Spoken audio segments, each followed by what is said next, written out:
São Paulo acerta venda de jogador para Portugal. Vamos comentar aí sobre isso. E falando em venda, rapaz, tem informação pra gente comentar aí também sobre o Moreira, né? Vai ser vendido, não vai sair. Tem informação sobre isso. Vamos falar também sobre o mercado da bola, Gabriel Veron e várias outras notícias do tricolor paulista. Belezinha, meu parceiro? Tranquilão? Então vamos embora aí para as notícias do São Paulo. E negócio é o seguinte: São Paulo chegou ontem de madrugada no Brasil, né? São Paulo estava nos Estados Unidos, todo mundo chegou no Brasil ontem de madrugada e o São Paulo aí fez na madrugada de terça, no caso, né? Chegaram na madrugada de terça, aí descansaram na terça e se apresentaram hoje na quarta-feira e foi o primeiro treino do São Paulo, né, cara?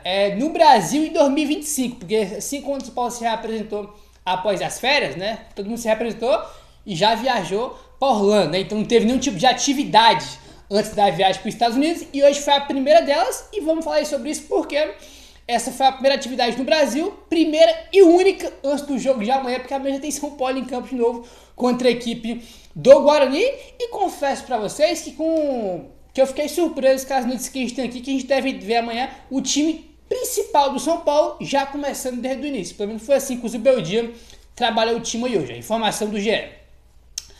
O São Paulo deve entrar em campo nesta quinta-feira, às 7h30 da noite, no horário de Brasília, no Morumbi para enfrentar o Guarani como jogadores titulares, tá, rapaziada? Depois do término da pré-temporada nos Estados Unidos, o elenco treinou nesta quarta-feira na Barra Funda, já de olho na terceira rodada do Campeonato Paulista. Gabriel, a terceira rodada né, que o São Paulo só jogou um jogo, mas é a terceira, né, porque a primeira do São Paulo foi contra o Inter de Limeira adiado, a segunda contra o Botafogo, e aí joga mesmo para a terceira rodada, né? Que o São Paulo faz o segundo jogo, mas é a terceira rodada aí do Paulistão, tá? Vamos lá, ó. A atividade desta quarta-feira foi a primeira dos titulares do São Paulo no Brasil em 2025.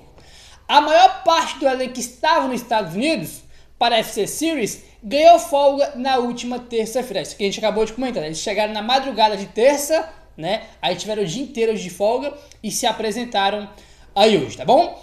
Mesmo com o retorno recente do período de treinos na Flórida, o técnico Luiz Bogia pretende utilizar os seus principais jogadores nesta quinta-feira para enfrentar o Guarani pelo Campeonato Paulista, tá? Porque assim, acho que foi segunda-feira, né? Ou foi terça, né? Tinha algumas informações que a gente devia ter um time mais mesclado no jogo contra o Guarani, né? Titular e reserva. E agora, né? O GE traz aí com o Zubeldia treinando nesta quarta-feira, irmão, um time ali principal, então a gente deve ter Lucas desde o início, Caleri desde o início, Oscar provavelmente desde o início. Lembrando que no jogo contra o Flamengo a gente teve do meio pra frente Alisson e Pablo Maia começando, Lucas, Oscar, Ferreira e Caleri, né? A gente não sabe, né, se vai ser exatamente essa formação, né? Pode ser que o Ferreira saia e entre o Luciano, ou saia o Oscar e entra o Luciano, né? Mas a informação que tem é força máxima amanhã, tá? Força máxima aí amanhã. Olha só. A tendência é que durante a partida desta quinta-feira, o Zubeldia aproveite todas as substituições para preservar os jogadores para o clássico de domingo contra o Corinthians. Por isso que eu falei que eu estranhei, né? Porque o jogo é amanhã quinta-feira, aí tu só tem sexta-feira, sábado e domingo já é o clássico contra o Corinthians, né? Aí já é o primeiro grande teste da temporada. Depois estádio lotado, Morumbi, primeiro clássico do ano, já é um teste, né? E quem já espera ver alguma coisa do São Paulo. Então eu pensei que ele entrar também com um time mais reserva ali para poupar, né? Não poupar, né? Mas que os jogadores principais jogassem pouco, visando o jogo contra o Corinthians, mas não, vai começar todo mundo, né? Deve começar com todo mundo depois, ao decorrer da segunda etapa, e tirando aí os titulares do time, né? Para o jogo de domingo, né, cara? Que é aquilo que eu comentei com vocês, né? A gente comentou, pô, rapaziada, jogo contra o Cruzeiro, contra o Flamengo lá nos Estados Unidos, é pré-temporada, tem que ter paciência, tem que ter calma. Foi também do jogo contra o Botafogo também, né? Porque era uma misturada braba, time da Copinha, com o Maxi Cubeiras, com os caras que estavam nos Estados Unidos. Então, eu falei, pô, tem que ter paciência, tem que ter calma.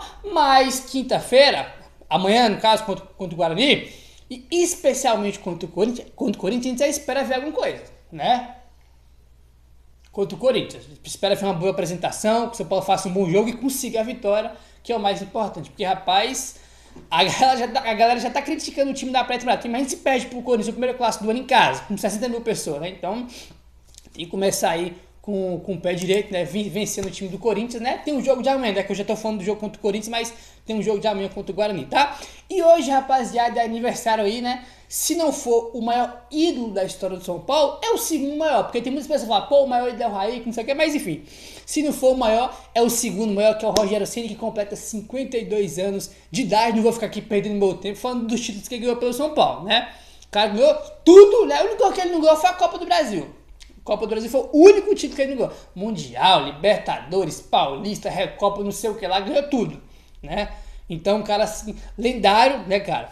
É como eu falei, alguns falam que o Raí é o maior, mas que se a gente for fazer uma pesquisa, acho que a maioria da torcida votaria no Rogério Ceni como o maior ídolo da história do São Paulo. Pô, uma lenda, histórico, né, cara? Se esse cara fosse inglês, mano, nascesse na Europa, porra, todo mundo ia falar que ele era o maior goleiro da história, que não sei o que, então, uma lenda absurda, né, cara? Espetacular, Rogério Ceni, parabéns aí, feliz aniversário pro Rogério Ceni, nosso ídolo histórico, né, não tem nem o que falar dele. Aí, cara, o São Paulo fez os posts lá nas redes sociais parabenizando ele, né? São Paulo fez até uma collab, né, no Instagram lá, né, com o Rogério Ceni. Acho que nem deve ser o Rogério Ceni que cuida das redes sociais, deve ser alguém que cuida pra ele, mas teve lá uma collab lá do perfil do São Paulo com o perfil também do Rogério Ceni. Então, parabéns aí pro nosso mito, né, cara? A palavra que resume o Rogério Ceni é mito. Ele é tão diferente, tão único, cara, que o que ele fez no futebol, só ele fez e mais ninguém. De tão bizarro, de tão assustador que ele é, né? Então, tem que sempre registrar aí o dia do mito, né, do Rogério Ceni aí, né? Não tem nem o que falar dessa lenda. Parabéns de novo pro nosso maior ídolo, né? Pelo menos pra mim tá? Bom, vamos lá, rapaziada, olha só, a gente enfrenta o Guarani amanhã. E o São Paulo, rapaz, tem já uns jogos aí que não vence, né? Eu tava vendo aqui, né, uma estatística, né, que já tem uma sequência de jogos grandes do São Paulo não vence, que eu fiquei até surpreso, olha só. O São Paulo quer encerrar jejum de vitórias. O empate sem gols do São Paulo contra o Botafogo de Ribeirão Preto significou o 8º jogo seguido sem vitória. O São Paulo não vence uma partida desde o dia 9 de novembro, quando venceu o Atlético Paranaense por 2-1 jogando no Morumbi. 8 jogos consecutivos sem vitória é uma marca rara para o São Paulo. Isso aconteceu somente 13 vezes, tá? Contando a atual, né? Então o São Paulo é uma marca grande, né? O São Paulo ficar 8 jogos aí sem vencer. Isso aconteceu 13 vezes na história aí do São Paulo. Isso é bem bizarro. A última vez foi entre o dia 30 de dezembro de 2020 a 10 de fevereiro de 2021. A famosa derrocada do São Paulo no Campeonato Brasileiro foi a última vez que o São Paulo ficou tanto tempo sem vencer, né? E o recorde é 8 jogos. Óbvio que tem o seguinte, né? Só pode ter 8 jogos sem vencer? Tem, mas a gente tem que fazer aqui uma questão, falar um negócio. É os jogos do final do Brasileirão e os jogos desse ano contando pré-temporada. Acho que esses jogos que teve nesse ano, Botafogo, Flamengo e Cruzeiro, não tem muito o que a gente falar, porque é jogo de pré-temporada, o jogo do Paulistano, o time da Copinha, com alguns que voltaram dos Estados Unidos, não dá nem pra justificar muito esses jogos do São Paulo esse ano. A questão é o ano passado que o time terminou bem mal, né? Aquele jogo bizarro contra o Grêmio, contra o Juventude, contra o Botafogo. Contra o Botafogo foi até o que foi o time reserva, o time competiu, foi aceitável. Mas jogo contra o Grêmio, contra o Juventude, né? Aí você pega os jogos do ano passado com os desse ano, juntando tudo, tá 8 jogos sem vencer, né? Mas a gente tem que dar um desconto aí, pelo menos nessa pré-temporada, que é só o começo, que também os 2 jogos dos amistosos também não valem nada, né? O jogo contra o Botafogo valia, mas, cara, jogador da Copinha, com o Maxi Cubeira de técnico, cara, a gente tem que relativizar aí, querendo ou não, tá? Vamos avançando agora e vamos falar sobre o Moreira, porque temos aqui, pelo menos na minha opinião, e imagino que na sua também, é uma excelente notícia em relação ao Moreira, ou melhor, notícias, porque a gente sempre fica meio, pô, que o Zuba não utiliza o Moreira, que não dá chance pro Moreira, que não sei o quê. Temos bastidores aqui muito bacanas sobre a situação do Moreira. Olha só, informação do blog do São Paulo. O Moreira está fazendo um trabalho de fortalecimento, preparação física a mais. Ele está ficando cada vez mais forte, tratando de cuidar dos problemas físicos que sempre o atrapalharam e também psicológico. Ele fez a pré-temporada, participou da FC Series contra o Cruzeiro e jogou contra o Botafogo de Ribeirão Preto na estreia do São Paulo no Campeonato Paulista. Os números do jogador no treino vêm aumentando, né? Como aqueles números de GPS, né? Que é só eles que entendem essa situação, né? Que eu quanto o cara corre, que não sei o que. Os números dele de treino, tá melhorando também bastante aí, além da parte física, ele tá ficando mais forte, tá fazendo trabalho a mais. A gente já tinha comentado com vocês, acho que foi no ano passado, que ele tá fazendo trabalho à parte aí, né, do que os demais jogadores fazem, para ele conseguir ter uma sequência, porque o principal problema dele é a parte física, tá? Agora, o Moreira agradou a comissão técnica. O Luiz Zubeldia aprovou as atuações do lateral, que vai bem na direita e na esquerda, tá? Então, o Zubeldia tá feliz com o que ele tá vendo aí do Moreira, né, nessa pré-temporada do São Paulo. Né? O São Paulo jogou 3 jogos, ele jogou 2, só não estava em campo contra o Flamengo. Aí, o que acontece? O GE traz uma disso aqui também no mesmo sentido. Ó. A pré-temporada dos Estados Unidos serviu para os jogadores do São Paulo serem observados pelo Zubeldia e pela sua comissão técnica.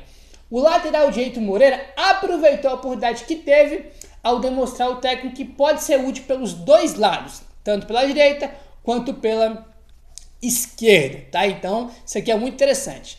As boas atuações do Moreira agradaram a comissão técnica do São Paulo, que havia dado poucas oportunidades ao jogador na temporada passada. Então o blog do São Paulo trouxe essa informação e o GE também trouxe informação, né? 2 portais diferentes entrando na mesma notícia, né? Então o fato que o Moreira tá agradando o Zubeldia, que é muito bacana, porque todo mundo, ou quase todo mundo gosta do Moreira, tem expectativa nele por motivos óbvios, que ele é muito bom tecnicamente, mas tem essas questões físicas aí que impedem ele de ter sequência. E tem aquela questão também, de que quando o São Paulo estava negociando com o Porto pelo Wendel, o São Paulo colocou o Moreira, né, para ter a liberação do Wendel. E, né, nos últimos dias, nas últimas semanas, saiu a notícia que o São Paulo emprestaria o Moreira por 18 meses e que a opção de compra que estava no contrato era de 2 milhões de euros, né, que dá aí 12 milhões de reais, basicamente, o que é uma piada, né, que é o dinheiro de pinga aí, um jogador que tem tanto talento, tem tanto potencial aí. Aí agora, sobre a questão da saída, né, Porto, o Vitória no passado tentou a contratação dele, o Internacional tentou também a contratação do Moreira, e sobre negociar, tá aí, a informação do Alexandre Vieira. O São Paulo já não tem mais interesse em negociar o lateral Moreira, por empréstimo ou troca. A única forma do meio de coach deixar o São Paulo agora seria por uma venda. O jogador sempre quis ficar e negou inúmeras propostas de times brasileiros. Né? Que é como eu acabei de falar, né? O Vitória tentou, o Inter tentou, e ele sempre quis ficar no São Paulo. E ele vem fazendo trabalhos à parte, tá ficando mais forte fisicamente, tá fazendo os trabalhos aí a mais, né, do que costuma fazer, para ele conseguir ter uma sequência, não conseguir, né, não ter tanta lesão, porque, cara, o que impede ele é só a parte física, porque qualidade técnica e também já viu, né, porque ele é um jogador que até agora ele viveu de lampejo, né, sempre que jogou, um jogo jogou bem, jogou ali, jogou bem, outro jogo jogou bem, naquele outro jogo lá ele foi bem também, só que ele não consegue ter uma sequência por causa da parte física, mas isso aí tá melhorando, né, ele tá cuidando aí, fazendo trabalhos especiais sobre isso, e o que é bacana, o que é legal, que o Zubeldia vem aí gostando do que tá vendo no Moreira, né? Aquele famoso cara trabalha, né? Para mudar a opinião do técnico, porque o técnico tinha uma opinião, né? Ele tinha ele tinha perdido a confiança no Moreira depois daquele jogo contra o Cruzeiro. Que ele pediu passe no intervalo, né? Tá aí, machucou o Moreira, saiu no intervalo. Chegou no outro dia, fez exame, não tinha dado nada. O Zubeldia perdeu a confiança naquele jogo, depois começou a jogar bem pouco aí, mas ele vem aí ganhando a confiança do Zubeldia novamente, o que é muito bacana, porque é um jogador muito promissor, né? Muito promissor. Não é todo mundo que tem um lateral, irmão, que sai da base, que tem esse potencial, não. Né? Ainda mais lateral, que é a posição mais escassa que tem no futebol hoje em dia, tá? Olha aí, rapaziada. O Cauê, tá? Zagueiro do Sub-20 do São Paulo, jogará no Deportivo de Mafra, clube da 2ª divisão de Portugal. Os valores do negócio não foram divulgados, tá? Então, né, todo mundo já noticiou isso aí, ele mesmo já fez um post, né, se despedindo do São Paulo. Então, o zagueiro Cauê, se eu não tô maluco, ele jogou o primeiro jogo do São Paulo na Copinha. A estreia do São Paulo, se não me engano, foi ele que jogou. Aí depois ele se machucou e nem entrou mais em campo, né? E agora o São Paulo acertou aí a saída dele para jogar no Deportivo Mafra. Os valores do negócio não foram divulgados, né? Então, tá aí, né? O São Paulo vendeu o zagueiro Cauê Alves para o Deportivo de Mafra, tá? Da 2ª divisão de Portugal, né? Enfim, era um zagueiro que não passava muita confiança, né? Mas de qualquer forma, né? Todo sucesso do mundo aí pro garoto, né? Que tem sucesso na carreira dele aí e tudo mais, tá bom? Segundo o Gabriel Sá, o São Paulo ainda busca a contratação de um lateral direito no mercado e de um atacante multifuncional. O Gabriel Verón é o nome da vez e se encaixa nessas características, né, cara? O São Paulo é um jogador no ataque que possa jogar como centroavante, que possa jogar pelos lados do campo, pode jogar como segundo atacante. São Paulo é um cara multifuncional, né, cara? Um atacante que joga ali, irmão, de todas as formas ali no ataque. E o São Paulo entende que o Gabriel Veron tem essas características. Pode jogar como centroavante, pelo lado do campo, como segundo atacante. E é verdade, ele tem essa versatilidade. É aí a contratação do Gabriel Veron que divide muitas opiniões, né, cara? Porque... primeiro que ele não conseguiu atingir o nível de jogador que se esperava dele quando ele surgiu no Palmeiras, né? E também tá a questão que ele fez um post jogando no São Paulo quando o Palmeiras foi campeão em cima do São Paulo, né? Mas eu já falei sobre isso, acho que isso aí é besteira, porque se ele tivesse desrespeito da instituição ou a torcida, acho que beleza, podia questionar, mas ele fez um zoeira só porque o Palmeiras foi campeão, então acho que não tem problema nenhum nisso. E tem o lateral direito ainda, né? Que apesar do Moreira, né, tá agradando o Zubeldia, a gente sabe que precisa de mais um porque só tem dois, né? O Moreira tem essas questões físicas, apesar que ele tá melhorando, tá evoluindo, não dá pra ter uma certeza se ele vai conseguir ter uma sequência, porque ele nunca teve. E o Igor Vinícius, rapaziada, o Igor Vinícius, além de ele estar com o contrato acabando, a gente sabe que o Igor Vinícius também tem muito problema de lesão, tem as oscilações dele e não é unânime na lateral, né? Então o São Paulo segue buscando. Acho que para lateral precisa também mais um, mesmo com o Moreira ficando, acho que a gente precisa de mais um para ter 3 laterais ali, né? Porque os dois que estão lá, Moreira e Igor, tem muitos problemas de lesões. Enfim, vamos aguardar. Acho que o lateral, eu penso que o Gabriel Veron, esse atacante multifuncional, acho que dá para ficar como segunda opção. Acho que a prioridade tem que ser o lateral mesmo, que acho que agora a gente necessita mais de um lateral, né? Para ter 3 ali, porque tanto jogo, tanto campeonato, né? Enfim. Meu parceiro, tem o Mike, né, que tava jogando a copinha. Pode ser que ele seja o terceiro também. Acho que pode dar uma chance pra ele, que o moleque é bom, né, tem potencial. Meu parceiro, se inscreve no canal, deixa seu like, valeu, tamo junto e saudações tricolores.